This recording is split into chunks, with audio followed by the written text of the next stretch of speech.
Savolni eshitamiz bolalar. 8 qo'shilgan 8 teng 11.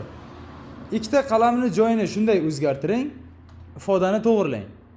1 minut vaqt ichida topgan o'quvchiga 50 ming so'm pul mukofoti bor. 1 minut vaqt ichida. Vaqt ketdi. O'qisa bo'ladi. Mayli. Olib qo'ysang emas, joyini o'zgartirsang bo'ladi. Tushunasizmi? Qanday bo'lishi mumkin? 8 qo'shilgan. Mana 11. 8 qo'shilgan bu 3 mi? 3 teskarib qoldi birinchidan. Bu cho'p bo'lsa ham, bo'lmasa ham bu 11 ligi aniq. Tushunasizmi?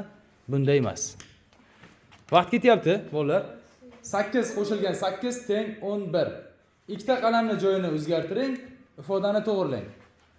1 minut vaqt ichida topgan o'quvchiga 50 ming mukofoti bor. Qanday bo'ladi, shogird? Topolmadingmi? Xo'p, unda o'ylab kelamiz. Javobini aytaymi? Yo'q.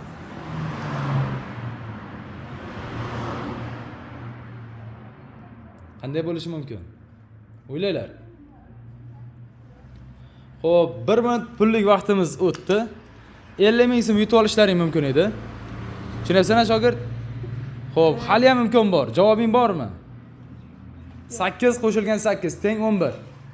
Ikkita qalamni joyini o'zgartiring, ifodani to'g'rilang.